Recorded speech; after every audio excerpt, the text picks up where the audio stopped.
السلام عليكم ورحمة الله. رب زدني علما رب اشرح لي صدري ويسر لي أمري واحلل عقدة من لساني يفقهوا قولي. আলহামদুলিল্লাহ আমরা আবার একত্রিত হলাম। শাওয়াল মাস, রমাদান তো শেষ, তো নিজের কি অবস্থা এটার দিকে তাকানো দরকার। আসলে রমাদানের যে ইম্প্যাক্ট নিজের উপর পড়ার কথা ওটা পড়ছে কিনা, নিজেকে একটু আত্ম উপলব্ধি যেন আসে, আত্মসমালোচনাটা যেন আসে।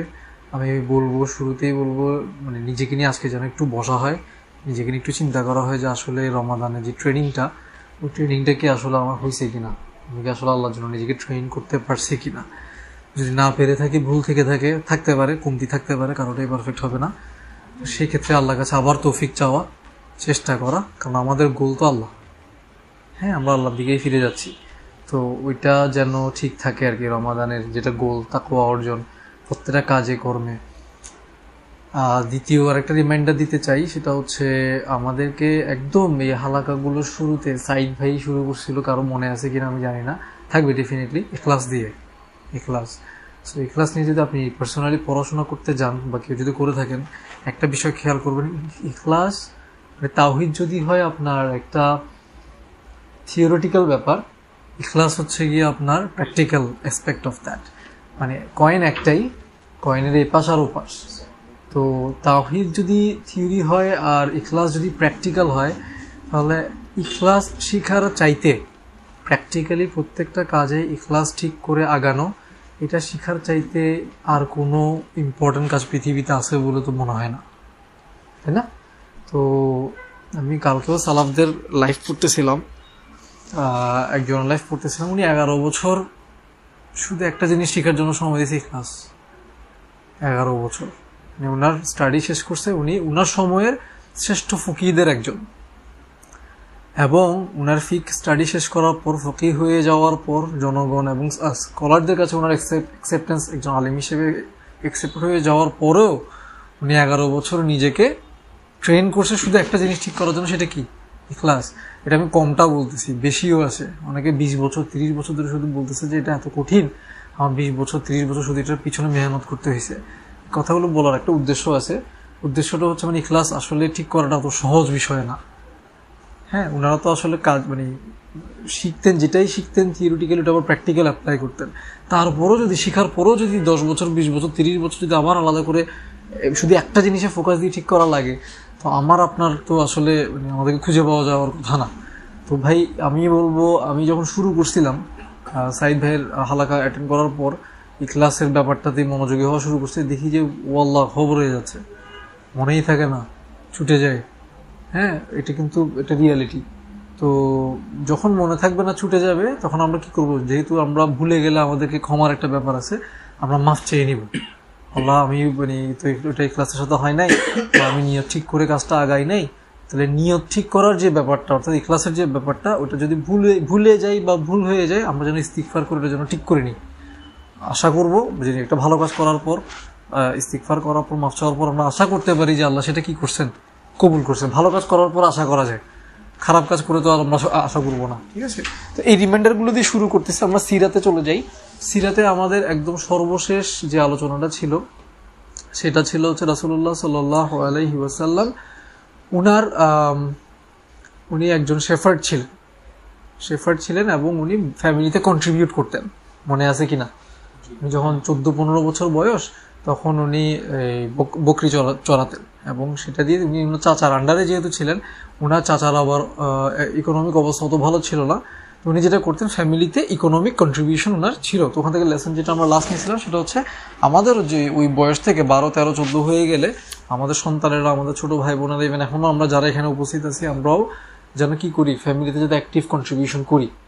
আমরা যেন কি না, ফ্রি লোডার্স যেটাকে বলে, ওটা আসলে আমরা হব না। আর একটা পুরুষের গড়ে ওঠা আসলে শুরু হয়ে যাবে 12-13 পর থেকেই, মানে পিউবার্টি হিট করার পর থেকে সে আসলে দায়িত্ব নেওয়া শুরু করবে, তাকে দায়িত্ব দিতে হবে, না দিলে তো সে পুরুষ হবে না। তো এটা ছিল আমাদের লাস্ট আলোচনা, মানে সিরিয়ালি ক্রোনোলজিক্যালি যদি আগে। এর পরবর্তী যে মেজর ঘটনাটা সিরাতে আসে, সেটা হচ্ছে 17 বছর বয়সে উনার অ্যারাউন্ড 17 ইয়ার্স ওল্ড একটা যুদ্ধ হয়, মক্কাতে একটা যুদ্ধ হয়, কুরাইশদের ওই এরিয়ার আশেপাশে একটা যুদ্ধ হয় দুইটা গোত্রের মধ্যে। ওই যুদ্ধের ডিটেলে আমি যাচ্ছি না, কারণ ওটা যুদ্ধের যে ডিটেলটা তুচ্ছ কারণে যে যুদ্ধটা হয়েছে ওটা ইম্পর্টেন্ট না, ইম্পর্টেন্ট যেটা সেটা রাসূল সাল্লাল্লাহু আলাইহি ওয়াসাল্লাম কি করছিলেন সেটা ইম্পর্টেন্ট। হ্যাঁ, সাল্লাল্লাহু আলাইহি ওয়াসাল্লাম। উনার যেটা অ্যাক্টিভিটি ছিল সেটা হচ্ছে সিচুয়েশনটা এমন ছিল যে দুই পক্ষে তো যুদ্ধ হয়েছে, উনি যুদ্ধ সরাসরি করেন নাই, আবার উনি ইনঅ্যাক্টিভও ছিলেন না। উনার ওই যুদ্ধে পার্টিসিপেশনটা ছিল এরকম, উনি ব্যাটল ফিল্ডে ছিলেন, উনার গোত্র, উনার চাচারা যারা যুদ্ধে অংশগ্রহণ করছেন, উনি ওই ব্যাটল ফিল্ডে ওই তীর যেগুলো ছুড়া হতো, তীর ছুঁড়ে মানে যেগুলো যে পড়ে আছে এখানে সেখানে ছড়াই ছিটাই আছে, সেগুলো উনি কালেক্ট করতেন, কালেক্ট করে সেগুলো আবার ওনার চাচাদেরকে কি করতেন, তুলে দিতেন। অর্থাৎ এটাও কিন্তু একটা অ্যাক্টিভ পার্ট, মানে যুদ্ধ কিন্তু সরাসরি আপনাকে শুট করতে হবে এমন না, যুদ্ধ অনেক রকম হয়। তো এই যে আপনি যেমন একজন মানে কামান যে থ্রো করতেছে বা মর্টার যে চালাচ্ছে তাকে যে কিন্তু গোলা বারুদ দাগায় দিচ্ছেন, তিনিও তো আসলে যুদ্ধরত। তো রাসূলুল্লাহ সাল্লাল্লাহু আলাইহি ওয়াসাল্লামের ওই রোলটা, অ্যাক্টিভ রোলটা এখানে ছিল, এবং উনি ওই যুদ্ধের ভয়াবহতা দেখে উনার বুকটা দুমড়ে মুচড়ে যায়, অসম্ভব আঘাত পান। কারণ যুদ্ধ তো আসলে মানে এমনিতে ইয়াং ব্লাড যখন থাকে আমাদের, আমরা মনে হয় একটা যুদ্ধ হইলে মনে হয় ভালোই, তো হচ্ছে না কেন যুদ্ধ, এই টাইপের একটা জজবা আমাদের থাকে। কিন্তু আসলে যুদ্ধ খুব ভয়াবহ বিষয়, চোখের সামনে মানুষ মারা যাচ্ছে, লাশের পর লাশ পড়তেছে, রক্ত বেরোচ্ছে, অঙ্গহানি হচ্ছে, এটা আসলে নিতে পারার মতো বিষয় না।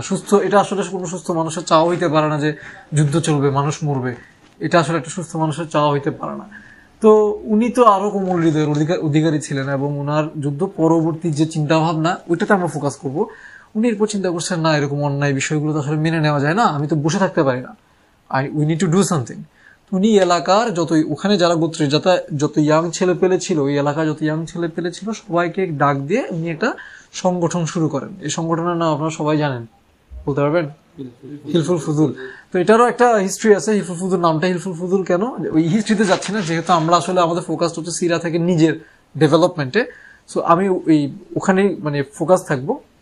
হিলফুল ফুজুল গঠন করার মূল উদ্দেশ্য ছিল আমার এলাকাতে আমি ঝামেলা হইতে দিব না। পুরো পৃথিবী জুড়ে সমস্যা চলতেছে, ঠিক আছে, পুরো পৃথিবী অন্ধকারে ছেয়ে গেছে, ঠিক আছে, কোথাও শান্তি নাই, কোথাও জাস্টিস নাই। আমি তো আর ইন্ডিয়া ঠিক করতে পারবো না, মানে উনি তো মক্কায়, উনি তো ইন্ডিয়া ঠিক করতে পারবে না, পার্সিয়ান পূজা উনি বন্ধ করতে পারবে না, রোমান এম্পায়ারের অত্যাচার উনি বন্ধ করতে পারবে না। উনার হাতে আছে হচ্ছে উনার এলাকায়, উনি মনে করেন চট্টগ্রামে থাকে, বা উনি মনে করেন ঢাকায় থাকে, বা উনি মক্কায় থাকে, উনার সিটিতে, উনার কমিউনিটিতে উনি অ্যাক্টিভ রোল প্লে করার ওনার সুযোগ ছিল। উনি ওটাই করছেন। কি করছেন, আমার কমিউনিটিতে আমি তাহলে আমার সাধ্যে যতটুকু আছে ততটুকু আমি ঠিক করবো।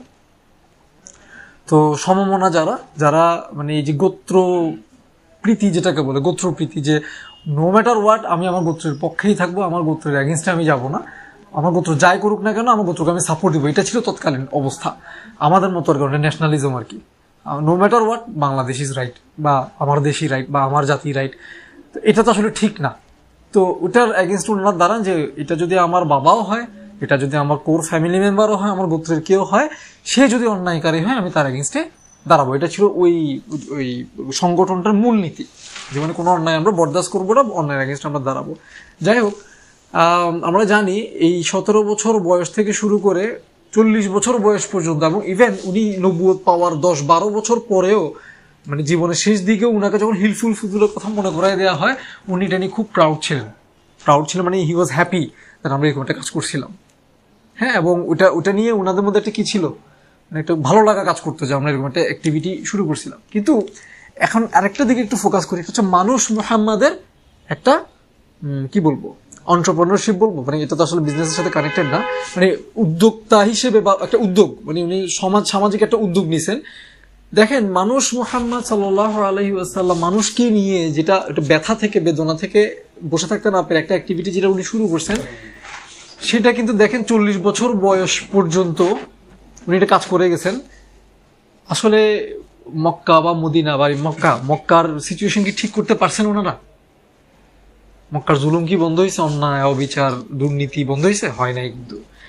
তো এটা আপনারা জানেন যে রাসূল ইসলামের ভিতরে অনেক রকম ব্যথা ছিল, অনেক রকম ব্যথার মধ্যে এই তাওহীদ রিলেটেড ব্যথা বলেন, বা বিভিন্ন ব্যথার কারণে উনি আসলে সমাজে থাকতে পারতেন না, সামাজিক অনাচার দুর্নীতির কারণে উনি একটা পর্যায়ে 37-এর আশেপাশে যখন ওনার বয়স হয়, 35-37 ক্রস করার সময়টাতে উনি কোথায় গিয়ে বসে থাকতেন মনে আছে? পাহাড়ে গিয়ে বসে থাকতেন চুপচাপ।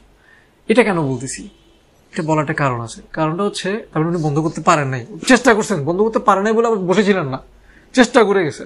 হ্যাঁ, এবং আপনি দেখবেন যে একজন কে জানি হজ করতে এসে তার জিনিসপত্র উল্টাপাল্টা হয়ে যাওয়ার পর আবু জাহেলরা মানে মেরে দিছিল আর কি, তার সম্পদ মেরে দিছে।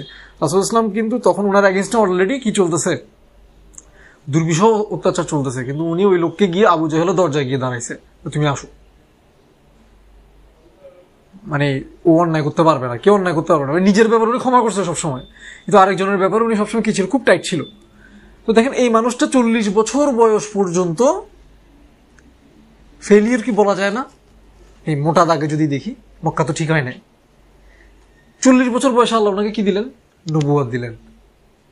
এখন 63 বছর বয়সে যদি এবার তাকাই, এদিকে কি বিজয় তো বলা যায়, মক্কা তো আলহামদুলিল্লাহ, তাই না? দেখেন এখানে একটা জিনিস দেখার আছে, 17 বছর থেকে 40 বছর পর্যন্ত 23 বছরের যে চেষ্টা, মানুষ মানবিক যে চেষ্টা, মানুষের দুর্বলতা সহ যে চেষ্টা, সেটা ফেল করছে। আর 40 থেকে 63 আবারও 23 বছর, কিন্তু এবার ওয়াহি সহ আল্লাহর গাইডেন্স সহ যে চেষ্টা, সেটা কিন্তু সফল। এখান থেকে আমরা একটা জিনিস যদি নিই, শুধু একটা জিনিস যদি নিই, এটা হচ্ছে ভাই আমাদের তো ওয়াহি আছে, থিওরি, ওয়াহির সে থিওরিটা আছে। আবার রাসূলুল্লাহ ইসলাম কিভাবে করছেন কাজটা, অ্যাপ্লাই কিভাবে করছেন, শুরুটা কিভাবে করছেন, কিভাবে তাদেরকে পিউরিফাই করছেন তাওহীদ দিয়ে, এবং তাদের অন্তরটাকে কিভাবে বিল্ড করছেন, তাদের ক্যারেক্টারকে কিভাবে বিল্ড করছেন, এরপরে তো আল্লাহ বিজয় দিছে। আমাদের সামনে কি পুরো পথটা একদম খোলা না, একদম ক্লিয়ার না? আলহামদুলিল্লাহ, আলহামদুলিল্লাহ, আমাদের জন্য গাইডেন্সটা একদম ক্লিয়ার, থিওরিও ক্লিয়ার, প্র্যাকটিক্যালও ক্লিয়ার। আমাদের কোনো কিন্তু ধোঁয়াশার কোনো ব্যাপার নাই, দিনের আলোর মতো, সূর্যের আলোর মতো একদম পরিষ্কার। তো আমরা যেন এই মেথোডোলজিটা ফলো করি। কনক্লুশনে আসি, কনক্লুশনটা হচ্ছে ওয়ার্ল্ড ওয়াইড কত জায়গায় মুসলিমদের উপর কত রকম অত্যাচার হচ্ছে, এটা নিয়ে একটা নেগেটিভ একটা ব্যাপার হয় আমাদের মধ্যে। আমরা কি হয়, কিছু করতে পারতেছি না, আমাদের মধ্যে একটা হতোদ্যম চলে আসে না, আমি আল্লাহর সামনে কি জবাব দিব, হতাশা চলে আসে। মানে আপনি দেখবেন অনলাইনে ঘোরাঘুরি করলে দেখবেন এই টাইপের কথাগুলো ভাসে। তো এই কথাগুলো বা এই ধরনের চিন্তাগুলো কি আসলে ক্ষতিকর না উপকারী? আমার জন্য পার্সোনালি, আমি আমার কথা বলছি, আপনাদের জন্য উপকারী হইতে পারে, আমি আমার জন্য ড্যামেজিং পেয়েছি। কি ড্যামেজিং? আমি 1 ঘন্টা কাজ করতে পারতেছি না, আমার হাত পা নিঃসার হয়ে গেছে, আমি একটা লাশ দেখছি, আমি একটা বোমার আঘাতে টুকরো টুকরো হয়ে যাওয়া একটা বেবিকে আমি দেখলাম। হ্যাঁ, একটা জিনিস করণীয় হচ্ছে দোয়া। দোয়া কি আসলে দোয়া করি কিনা, আসলে দোয়া মানে মন থেকে দোয়া করি না। আমার আব্বু অসুস্থ হইলে যেভাবে দোয়া করি, আম্মা অসুস্থ হইলে যেভাবে দোয়া করি, ওইভাবে চোখের পানি ফেলে দোয়া করি কিনা? দোয়া করতে হবে ভাই, কিন্তু ওখানে কি শেষ? দোয়া কি শেষ? দোয়াতে কিন্তু শেষ না। আপনার পক্ষে যদি সেখানে ডোনেশন পাঠানো সম্ভব হয়, কোন রকম এইড পাঠানো সম্ভব হয়, আপনি পাঠাবেন, আপনি আপনার সর্বোচ্চ যত রকম অ্যাক্টিভিটি ওখানে পাঠাবেন, কিন্তু এটা শেষ না। শেষ না কেন? কারণ আপনার কমিউনিটিতে ভাই আপনার অবদানটা তো এর চাইতে বেশি হইতে হবে। আমার এখন আপনাকে যে প্রশ্নটা আমি রেখে যাব, সেটা হচ্ছে আপনি আসলে করতেছেনটা কি? আপনি কি করতেছেন ভাই? আপনি তো এই কি বলবো, এটা নিরাপত্তার মধ্যে আছেন। আপনি তো বর্তমানে নামাজ পড়লে আপনাকে তো কেউ মারে না, রোজা রাখলে তো কেউ আঘাত করে না, আজান দিলে তো কেউ আপনার দিকে তেড়ে আসে না, আপনি মানে কেউ মেরে ফেলতেছে না আপনাকে ভাই ইবাদত করতে গেলে, তাই না? তাহলে আপনি নিজের লাইফে তাওহীদ শিখতে আপনাকে কে বাধা দিছে? আপনার নিজের লাইফে ইখলাস ঠিক করতে কে বাধা দিছে? এবং আরেকজনকে ইখলাস তাওহীদ শিখাতে, আপনার কমিউনিটিতে কোরআনের চর্চা বাড়াতে আপনার যে অ্যাক্টিভ রোল আছে কিনা ভাই, এটা নিজেকে নিজে জিজ্ঞেস করে। আপনারা প্রত্যেকে কিন্তু এক একজন মুসলিম এবং এক একজন এই ইসলামের যে আলো, যে মশাল, এটার ক্যারিয়ার হওয়ার কথা, আমি সহ। তো এখন এক একজনের ব্যস্ততার এক এক রকম ধাঁচ আছে। আপনি হয়তো সপ্তাহে 7 দিনই সময় দিতে পারবেন, প্রতিদিন 2 ঘন্টা করে, সপ্তাহে 14 ঘন্টা দিতে পারবেন। আর হইতে পারে আপনার অনেক ফরজ দায়িত্বের কারণে আপনি সপ্তাহে 2 ঘন্টার বেশি পারবেন না। তাহলে আপনারটা আপনাকে বুঝতে হবে, বুঝে আপনি নিজের জন্য একটা প্রজেক্ট ঠিক করেন। আমি বলবো না যে পুরো পৃথিবী ঠিক করেন, আমি বলবো আপনি ফ্যামিলি ঠিক করেন। আউযু বিল্লাহি মিনাশ শাইতানির রাজিম। কু আনফুসাকুম ওয়া আহলিকুম নার, তোমরা নিজেদেরকে বাঁচাও। আল্লাহ যেন আমি যেন নিজেকে বাঁচানোর জন্য এফোর্ট দিতে পারি, আল্লাহ আমাকে তৌফিক দান করুন, আমিন। এবং আমি যেন আমার ফ্যামিলিকেও আগুন থেকে বাঁচাইতে পারি, এটার জন্য আমাকে তৌফিক দান করুন, আমিন। এবং আমি আপনাদের সবাইকে বলবো, পৃথিবী ঠিক করতে পারেন নাই, কোনো সমস্যা নেই, একটা রক্তপাত থামাইতে পারছেন না, কোনো সমস্যা নেই। ফ্যামিলির ইনজাস্টিস গুলো বন্ধ করেন। সেটা হচ্ছে নিজের নফসের উপর যে ইনজাস্টিস, শিরকের কারণে, বিদআতের কারণে, কুফরের কারণে যেগুলো হয়, ওটা দিয়ে শুরু করেন। পাশাপাশি আরো ফ্যামিলিগত আত্মীয় স্বজনদের সাথে আরো অনেকগুলো ইনজাস্টিস আপনার ফ্যামিলিতে হবে, ওগুলো বন্ধ করেন। সেখানে একটা লং জার্নি, আপনি যখন যেদিন কাজ শুরু করবেন দেখবেন 15 বছর পার হয়ে গেছে, আপনি কিছুই করতে পারেন নাই, দেখবেন যে একজনও ঠিক হয় নাই। কিন্তু এখানে কাজ করার জন্য আপনি ছাড়া কেউ নাই। ওখানে তো আপনি কিছু করতে পারতেছেন না, যেটা আপনি পারতেছেন না, আপনার সামর্থ্য নেই, আপনাকে তো ওটার জন্য আল্লাহ ধরবে না ভাই। আপনার যেটা সামর্থ্য নেই, আল্লাহ আপনাকে যেটা তৌফিক দেয় নাই, অথরিটি দেয় নাই, সেটার জন্য তো আল্লাহ আপনাকে জিজ্ঞেস করবেন না। কিন্তু এখানে তো আপনার অথরিটি আছে, আপনার অ্যাক্টিভিটির সুযোগ আছে। এখানে যে করতেছেন না, চুপচাপ বসে আছেন, অ্যাক্টিভ প্ল্যানিং করতেছেন না, কাজ করতেছেন না, এটার জন্য কিন্তু আটকাই যাব। তো এখানে একটা শাইখ একটা খুব ইম্পর্টেন্ট কথা বলছেন, এই কথাটা মনে রাখবেন। উনি বলছিল থিঙ্ক গ্লোবালি, গ্লোবাল যে প্রবলেমগুলো হচ্ছে think about it, think globally, act locally.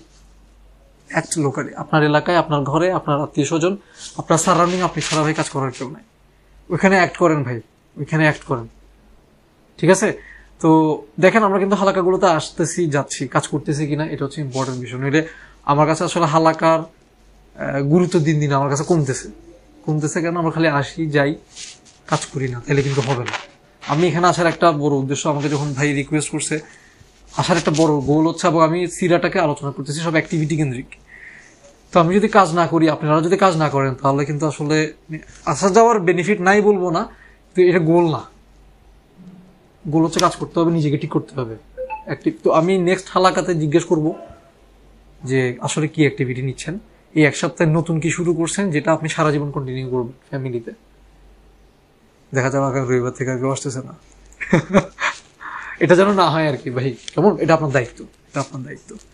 সুবহানাকাল্লাহুম্মা ওয়া বিহামদিক, আশহাদু আল্লা ইলাহা ইল্লা আনতা, আস্তাগফিরুকা ওয়া আতুবু ইলাইক। আসসালামু আলাইকুম ওয়া রাহমাতুল্লাহ।